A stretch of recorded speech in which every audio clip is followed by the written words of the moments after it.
Students, अस्सलाम वालेकुम वरहमतुल्लाह। Question number 3, exercise 1.3 for the given sets. आपको सेट नीचे दिए जाएंगे। Verify the following laws through Venn diagram. इन लॉज को वेन डायग्राम के ज़रिए साबित कीजिए। तो बेहतर ये है कि पहले हम इन लॉज को ज़रा एक्सप्लेन कर लें। इन लॉज के बाद फिर हम सेट एक एक दो दो उठाएंगे और अपना तमाम लॉज को जो है वेरीफाई करना शुरू कर देंगे। तो सबसे पहला associative law of union of sets, इसका जिक्र आपको पहले भी एक्सप्लेन कर दिया गया था कि देखिए यहाँ यूनियन और साथ में एसोसिएटिव, इसका मानी ये है कि एक ही ऑपरेशन यूज़ होगा। आप गौर से देखें, इसे चेक कर लें, इसे भी देख लें, इसे देख लें, कहीं पर भी यूनियन के अलावा कोई और ऑपरेशन नहीं है। इसी तरीके से एसोसिएटिव लॉ ऑफ इंटरसेक्शन में सेट तो तीन ही होते हैं, लेकिन ऑपरेशन जो है वो एक ही यूज़ होता है, डबल ऑपरेशन यूज़ नहीं होते। और डिस्ट्रीब्यूटिव में सेट तीन, जैसे एसोसिएटिव में तीन, इस एसोसिएटिव में भी तीन थे, डिस्ट्रीब्यूटिव में भी तीन ही सेट होंगे, लेकिन ऑपरेशन का फ़र्क है। एक अगर यू है तो नाम हो जाएगा डिस्ट्रीब्यूटिव लॉ ऑफ यूनियन, क्योंकि पहले यूनियन आया है, इसलिए distributive law of union over intersection. Over intersection का मतलब है कि जो दूसरा आपके पास ऑपरेशन है वो इंटरसेक्शन का है। इसी तरह डिस्ट्रीब्यूटिव लॉ ऑफ इंटरसेक्शन, पहले अगर इंटरसेक्शन आ गया है तो पहले इंटरसेक्शन का ऑपरेशन, और उसके बाद ओवर यूनियन है तो फिर बाद में यूनियन का ऑपरेशन। और इसकी ओपनिंग जो है वो अलहदा से आपको वाज़े कर दें। ये जो ब्रैकेट का मतलब क्या होता है? ब्रैकेट का मतलब यही होता है कि ब्रैकेट के अंदर जो मेम्ब्रान हैं वो बारी बारी बाहर वाले से क्या कर दिए जाएंगे, ऑपरेट कर दिए जाएंगे। लिहाजा अगर ये AU आपको नज़र आ रहा है, इस AU के साथ एक बार आप B को ऑपरेट करेंगे, फिर इस AU के साथ क्या करेंगे, एक बार आप C को ऑपरेट करेंगे, और इनको दोनों ब्रैकेटों में आप बंद कर दीजिए। और जो ये दरमियान में आपको इंटरसेक्शन नज़र आ रहा है, ये इंटरसेक्शन जो है वो आप इसके दरमियान में इस्तेमाल करेंगे। तो ये इसकी ओपनिंग है, distributive law of union over intersection. यहाँ पर ओपनिंग कैसे होगी? जैसे पहले बताया, ब्रैकेट के अंदर वाले दोनों मेम्ब्रान बाहर वाले से आपने ऑपरेट करवा देने हैं, A इंटरसेक्शन B, और इसी तरह A इंटरसेक्शन फिर C के साथ। जब आपने इन्हें ऑपरेट करवा दिया तो दरमियान में क्या है, U, ये जो आपको नज़र आ रहा है, ये आपने इसके सेंटर में यूज़ करना है। तो ये आपके लॉज मुकम्मल हुए। अब नाम से प्रॉपर्टी की पहचान और इन्हीं नामों से आप इन लॉज को कैसे लिखेंगे, कैसे वेरीफाई करेंगे, वो आपको बता दिया। अब हमने बारी बारी जो क्वेश्चन में सेट्स दिए गए हैं उन्हें इस्तेमाल करना है, और इन लॉज को जो है बारी बारी हमने क्या करना है, प्रूव करना है। तो आइए अब हम क्वेश्चन की तरफ चलते हैं। क्वेश्चन नंबर 3 का पार्ट भी फर्स्ट है, समझ लें, प्रॉपर्टी भी फर्स्ट वाली आप प्रूव कर रहे हैं, और पार्ट आपका A है। A के सेट पर नोट कर लें, A B C, और इन सेटों में ज़रा पहचान देखिए। ये है इवन नंबर्स, 2 4 6 8 10 12, वो नंबर्स जो 2 पर मुकम्मल डिवाइड हो जाते हैं, पूरे पूरे तकसीम हो जाते हैं। ये वो नंबर्स हैं जो 2 पर पूरा पूरा तकसीम नहीं होते, यानी कि ऑड नंबर्स।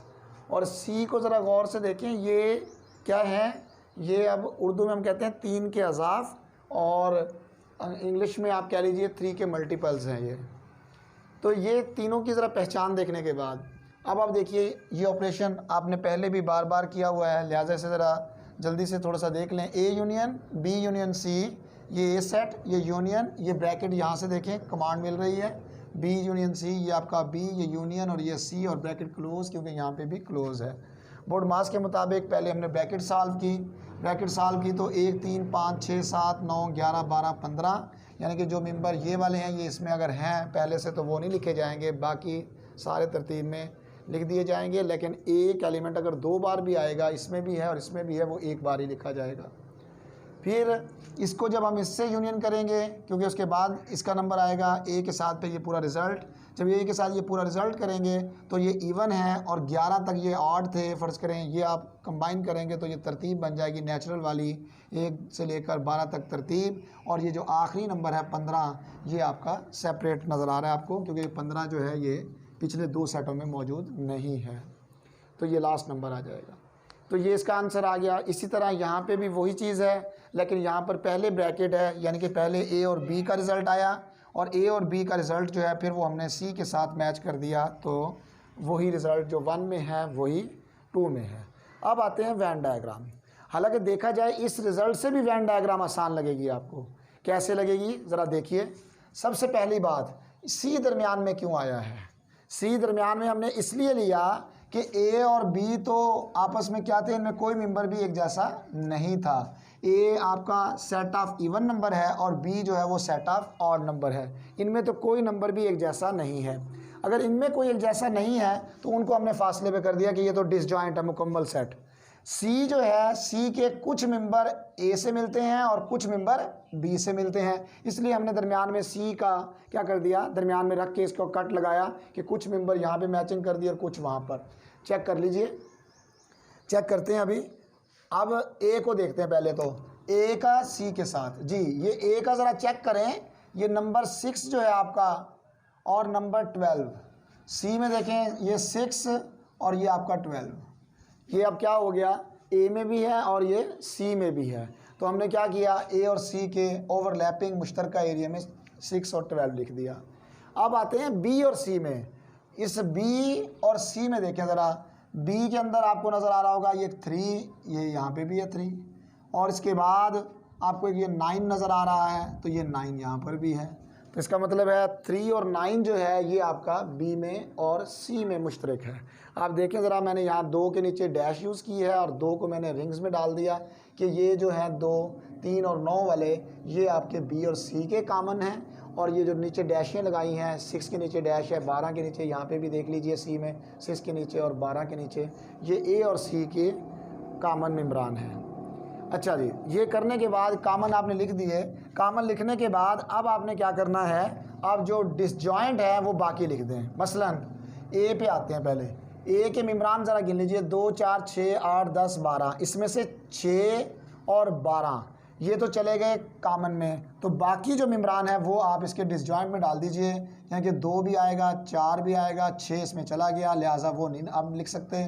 8, उसके बाद 10, तो ये आपके 4 मेम्बरान डिसजॉइंट वाले बन जाएंगे, क्योंकि इसमें से 6 और 12 जो है वो इसमें इंटर हो गया ओवरलैपिंग एरिया में। इसी तरीके से बी और सी को ज़रा देखें। बी में ज़रा जाते हैं, इसका 3 और जो इसका 9 है ये आपका इसमें चला गया। बाकी जो है डिसजॉइंट वाले काउंट कीजिए, 1, 3 के बाद 5 भी आ जाएगा, 1, 3, 5 और सॉरी 3 नहीं आएगा गलती से, क्योंकि 3 जो है वो आपका कॉमन एरिया में चला गया। 1, 5, 7, 9 भी नहीं आएगा क्योंकि कॉमन में चला गया, और 11 अलबत्ता आएगा। 1, 5, 7, 11, 3 और 9 जो है वो नहीं आएंगे क्योंकि वो आपके कॉमन में चले गए। इसी तरह जो आपने नक्शा यहाँ दिया है वही नक्शा आप दूसरी डायग्राम में शो कर दें कि यहाँ पे 2, 4, 8 और 10, और इधर से भी आप 1, 5, 7, 11 ये डिसजॉइंट मेम्बरान हो गए। अब मसला क्या है, देखिए यहाँ पर आप प्रॉपर्टी कौन सी यूज़ कर रहे हैं, यहाँ पर आप प्रॉपर्टी यूज़ कर रहे हैं A union bracket B union C. आपको पता है जब यूनियन की प्रॉपर्टी आएगी और ओवरऑल पूरी की पूरी यूनियन की प्रॉपर्टी इस्तेमाल हो रही है, तो हमें सारा यानी कि सब का सब जो है हमें क्या करना होगा, शेड करना होगा, क्योंकि हमें पता है यूनियन के अंदर जो है सेट मुकम्मल तौर पर जितने भी मज़कूरा सेट होते हैं वो सारे के सारे क्या कर दिए जाते हैं, शेड कर दिए जाते हैं। तो ये हमारे मुकम्मल तौर पर शेड हो जाएंगे। और इसी तरह जब यहाँ शेड हो जाएंगे तो इसमें भी आपको मुकम्मल तौर पर शेड करने होंगे, क्योंकि यहाँ पर भी प्रॉपर्टी वही है, ए यूनियन बी और यूनियन सी, तो यहाँ पे भी आपको मुकम्मल तौर पर शेड करना होगा।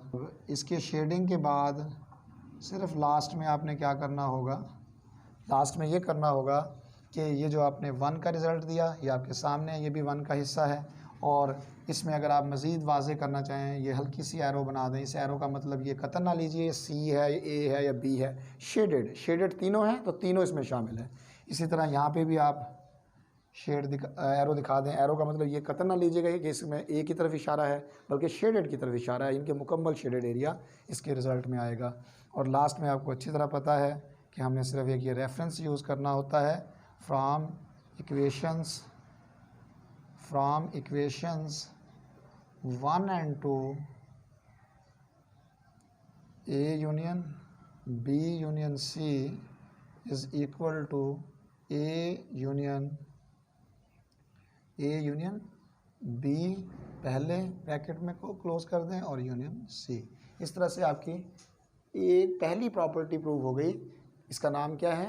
Associative property of union. इसके प्रूविंग के बाद एक चीज़ इसमें और इम्पॉर्टेंट देख लें कि आपका जो 15 एलिमेंट जो आपको मैंने सेपरेट दिखाया कि ये ना बी में है और ना ही ये ए में है, इस 15 को जो है आपने सिर्फ़ और सिर्फ सी में दिखाना है। इस 15 को जो है आपने सिर्फ़ और सिर्फ सी में दिखाना है। Dear student, question number 3 part B, property first. Property first means law, associative law of union. Associative law of union. अब बी के अंदर सबसे पहले तो आपको सेट ज़रा समझने होंगे, क्योंकि यहाँ पे फिर दोबारा बिल्डर फॉर्म में, बिल्डर नोटेशन में लिख दिए गए हैं, तो इनको ज़रा देखें। हाँ जी, अब ये देखिए कि यहाँ पे लिखता है कि z के मेम्ब्रान हैं, लेकिन z की कंडीशन क्या देता है? x, जबकि x z में से है, यानी कि इंटीजर में से है, और x जो है वो 8 से बड़ा भी है, लेकिन उसमें 8 शामिल भी है क्योंकि नीचे डैश लगी हुई है। इस तरीके से 25 भी शामिल है क्योंकि डैश का मतलब 25 शामिल है और उससे छोटे हैं। तो मेम्ब्रान कहाँ से शुरू करेंगे? 8 से। 8 से लेके कहाँ तक चलते रहेंगे? 25 तक। कहाँ तक जाएंगे जी? 25 भी शामिल करेंगे। पहले सेट की फॉर्म बना लें। इसी तरह यहाँ पे बी के सेट की भी फॉर्म बना लें। अब यहाँ पे देखें वही z, आई मीन इंटीजर्स से बिलोंग करते हैं y, जबकि y रुकन है z का, यानी कि y जबकि y बिलोंग करता है इंटीजर्स यानी z से, और y जो है वो 6 से छोटा और -2 से बड़ा। अब -2 से बड़े का मतलब -2 शामिल नहीं करना, बल्कि सिर्फ -1। इससे बड़ा कौन सा है? -1। उसके बाद 0, उसके बाद 1 2 3 4 5, लेकिन 6 शामिल नहीं करना क्योंकि इसके नीचे डैश नहीं है। इसके नीचे डैश नहीं है। और सी के अंदर क्या करना है? सी के अंदर जो है वो अब हमने क्या देखना है कि z, जबकि अब ख्याल कीजिएगा ये कैपिटल Z इंटीजर्स की तरफ इशारा, और ये स्मॉल z का मतलब ये हमारे जो मेम्ब्रान होंगे। तो इसके बारे में वो लिखता है कि जो z है वो कैपिटल Z इंटीजर में से होंगे, और z जो है वो 8 से छोटा और बराबर, 8 से छोटा और बराबर। इसका मतलब बड़े से बड़ा हम पहले 8 लिख लेते हैं, तो ये बड़े से बड़ा हमारा 8 हो गया, और इससे छोटे जो हैं वो फिर गिनना शुरू कर दीजिए। 7, इसके बाद 6 5 4 3 2 1 0 -1 एंड सो ऑन। ये टोटल चलते जाएंगे क्योंकि इस तरफ इसकी कंडीशन मौजूद नहीं है, इसलिए अप टू सो ऑन चलते चले जाएंगे। तो सबसे पहले आप इन सेटों को लिखना देख लें कि सेट को कैसे लिखना है। अब जब सेट आपने लिख लिए, अब आप अपनी प्रॉपर्टी इजीली यहाँ पर प्रूव कर लेंगे। डियर स्टूडेंट्स, अब आप देखें कि जब आपने ए बी सी 3 सेट वाज़े अंदाज में लिख लिए हैं, इसके बाद प्रॉपर्टीज़ का उसी तरह जिस तरह आपने पार्ट ए किया है, उसी तरह पार्ट बी भी, क्योंकि वही प्रॉपर्टी है, प्रॉपर्टी का नाम वही है, एसोसिएटिव प्रॉपर्टी ऑफ यूनियन। तो गौर से देखें, ए है, यूनियन, ये यूनियन, ब्रैकेट नज़र आ रही है, बी का सेट, सी यूनियन सी, ये यूनियन सी नज़र आ गया। अब इसमें इसको तो पहले वैसे ही लिखे क्योंकि बोर्ड मास के मुताबिक पहले ब्रैकेट सॉल्व होगी, तो ब्रैकेट का रिज़ल्ट ज़रा देखिए क्या बनेगा। यहाँ ज़रा एहतियात कीजिएगा, ये जो -1 0 1 2 3 4 5 ये आपका जो सेट है ये तो ऑलरेडी इसके अंदर मौजूद है, तो इससे पता लगा कि ये हमारा सुपर और ये इसका सब, और 2 बार मेंबर लिख नहीं सकते, तो इसका मतलब ये वाला सेट ही इसका आंसर आ जाएगा, क्योंकि हमें पता है अगर 2 सेट एक दूसरे के सब और सुपर हों और यूनियन के दरमियान ऑपरेशन आ जाए तो रिज़ल्ट में क्या आ जाता है? सुपर सेट आ जाता है, क्योंकि सब सेट तो पहले ही सुपर में मौजूद है। इसके बाद जब इसको हम इससे मिलाएंगे, जब इसको हम इससे मिलाएंगे तो माइनस की तरफ, और ये माइनस से लेकर 8 तक जो है वो तो -1 और अप टू 1 तो है, लेकिन पॉजिटिव की जानिब 8 तक, और ये देखिए ये भी 8 है। इसका मतलब ये हुआ कि 8 तक तो यहाँ पर ये देखिए डैश डैश डैश -1 0 1 2 3 8 तक तो इसमें हैं, और 8 के बाद जो है वो इसमें ये वाले नंबर शामिल कर दें तो 8 तक यहाँ पर हो गए, और 8 के बाद वाले नंबर इसमें शामिल हैं तो ये वाले इसमें शामिल कर दीजिए।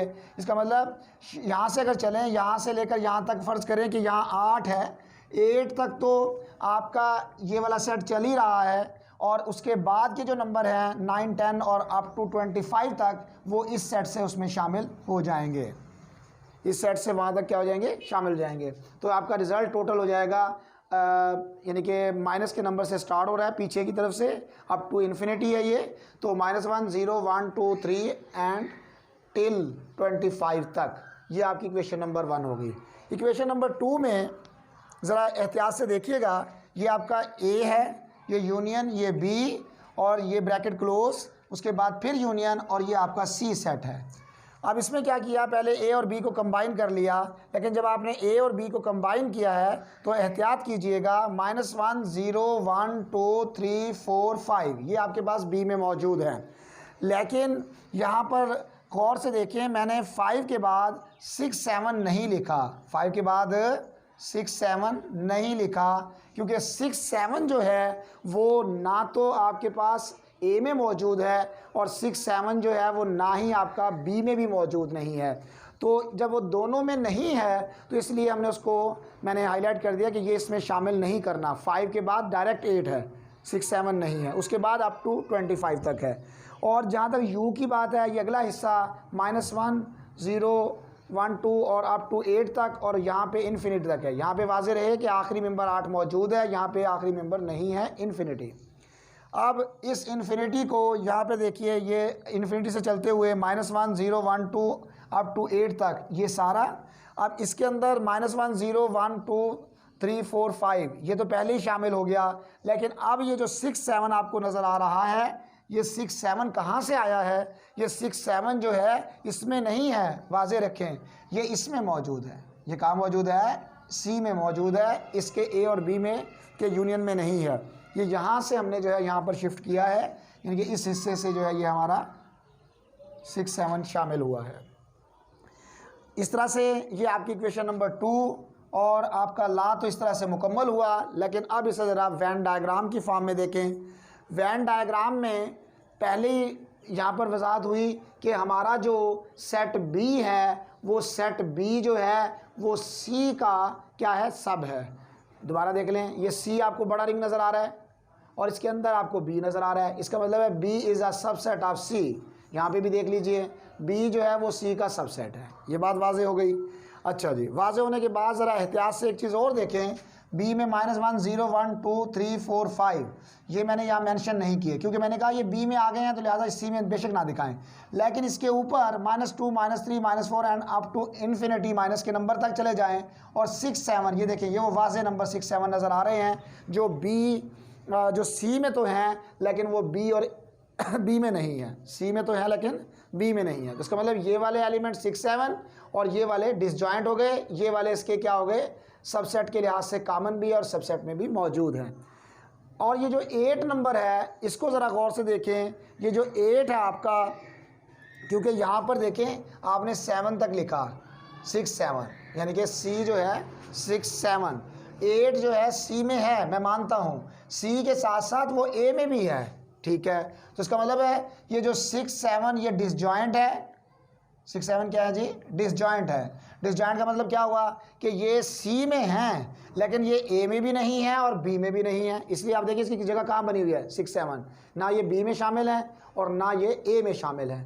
अलबत्ता 8 का नंबर जो है वो ए का भी है, सी का भी है, इसलिए वो बीच में कॉमन आ गया। और उसके बाद 9 10 11 से लेकर 25 तक पॉजिटिव नंबर की तरफ। तो इसका मतलब ये हुआ, ये ए के डिसजॉइंट एलिमेंट 8 जो है वो सी और ए के लिहाज से कॉमन रेड से दिखा दिया, ये इसके ओवरलैपिंग एरिया में आएगा। बी सबसेट है लेकिन 6 7 जो है वो डिसजॉइंट है सी के।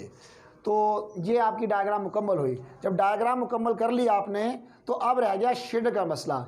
अब देखिए ऊपर है यूनियन का ऑपरेटर, और यूनियन के ऑपरेटर में क्या होता है, तमाम की तमाम डायग्राम जो है वो आपको शेड करनी होती है। लिहाजा अब इसे मुकम्मल तौर पे आप शेड कर देंगे।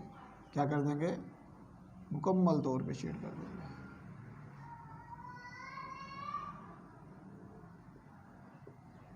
ये मुकम्मल तौर पे शेड करनी होगी बिकॉज ऑपरेटर यूनियन है। अब इसके बाद जब आपने मुकम्मल तौर पे शेड कर दी, इसी तरह इसमें भी देखें वही डायग्राम वही नक्शा, लेकिन यूनियन के ऑपरेटर की वजह से इसमें भी आप क्या करेंगे, मुकम्मल तौर पे इसको क्या कर देंगे, शेड कर देंगे। इस तरह से ये आपका question number 3 part B, question number 3 part B. अभी हमने फर्स्ट प्रॉपर्टी यानी कि associative property of union prove कर ली। तो लास्ट में लिख दीजिए from equations 1 and 2 A union B union C is equal to A union B union C। तो ये थी हमारी associative property of union. Thank you very much.